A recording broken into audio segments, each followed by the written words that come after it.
the Fort Worth Zoo. The Fort Worth Zoo. The Fort Worth Zoo. I was too shocked to say words. You cannot believe what the last couple of weeks have been like here.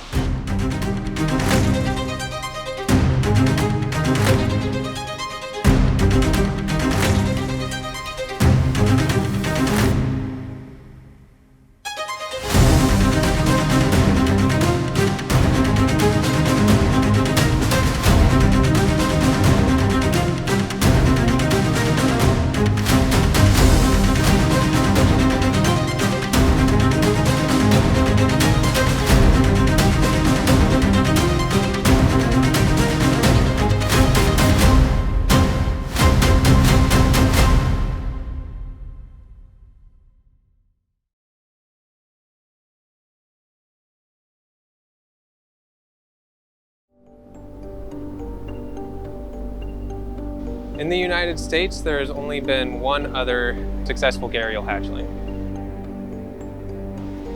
These are one of the most important crocodilian species, one of the most endangered, with less than 1,000 individuals out in the wild. So I feel that, I know what we were doing was on the right path. It just, you hate to have those heartbreaks. I'm a person who talks a lot, and I'm very emotional. I usually get teary and get excited at things. I couldn't speak.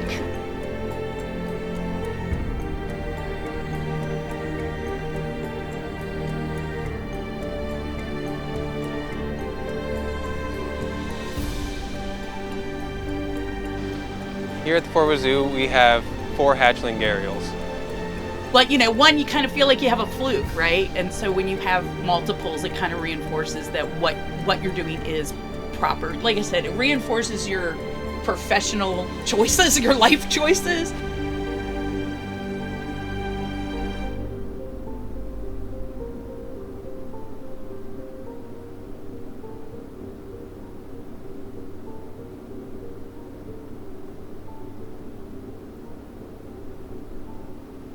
Indian gharial are one of the most endangered and imperiled gharial in the world. Their habitat's being lost to sand mining and habitat destruction and pollution along the river systems they live in within India and Nepal.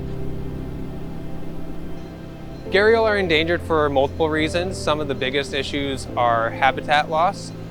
So pollution of rivers and damming of those river systems as well is kind of creating less and less suitable habitat spots for these guys, as well as bycatch and fishing. Being fish eaters, gharial pose competition to fishermen, and they will get caught up in nets, and fishermen will also kill gharial in unprotected areas that are causing some issues for their fishing and their livelihood.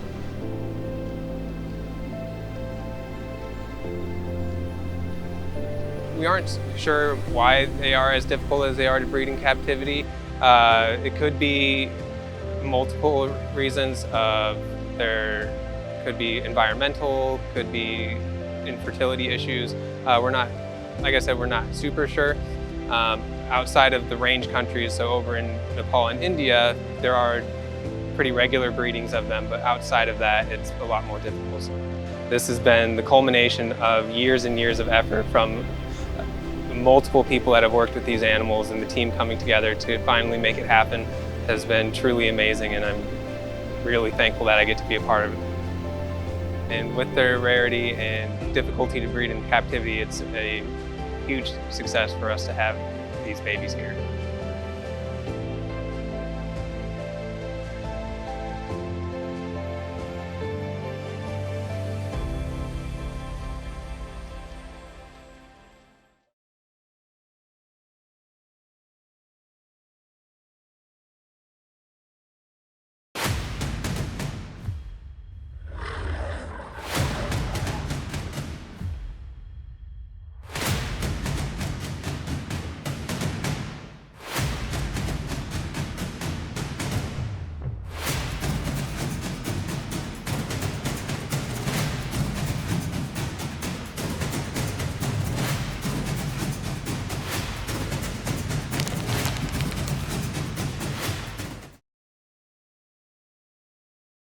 Today we are releasing Louisiana pine snakes that were hatched at the Fort Worth Zoo last year and head started, so we're releasing 9-month-old animals. My name is Diane Barber. I'm the Senior Curator of Ectotherms at the Fort Worth Zoo. We're at Kisatchie National Forest in the state of Louisiana. So we're releasing 55 Louisiana pine snakes today, which is the largest number we've ever released from Fort Worth Zoo on a single event. And we started captive breeding efforts in 2016. And since then, we've released 154 snakes. We partnered for this project with the U.S. Fish and Wildlife Service, the U.S. Forestry Service, and then we have 4 zoos that actually have the Louisiana pine snake in captivity, and we breed these animals for reintroduction efforts, and that is the Memphis Zoo, the Fort Worth Zoo, Audubon Zoo, and the Ellen Trout Zoo. The Louisiana pine snake actually did occur in the state of Texas, and we believe the population is extirpated now. And so we would love to release pine snakes from Fort Worth into Texas, but until we can do that, we are releasing snakes here in the state of Louisiana. And they're in a protected area that has lots of good forested habitat. And this species is an important part of this long pine forest ecosystem. They feed exclusively on pocket gophers, which occur only in these areas. Most of the time they're crepuscular, so they're out early morning and late evenings.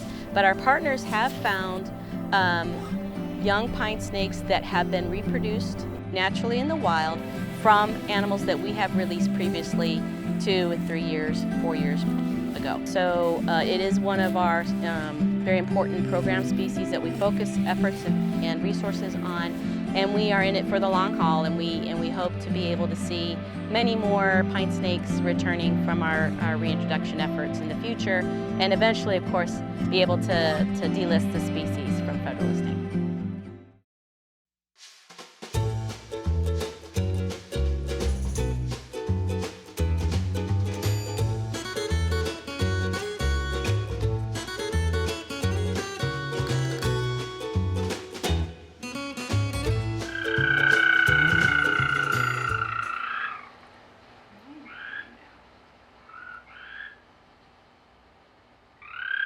We are releasing eggs from Houston toads, which is one of our program species at the zoo. They are listed as endangered.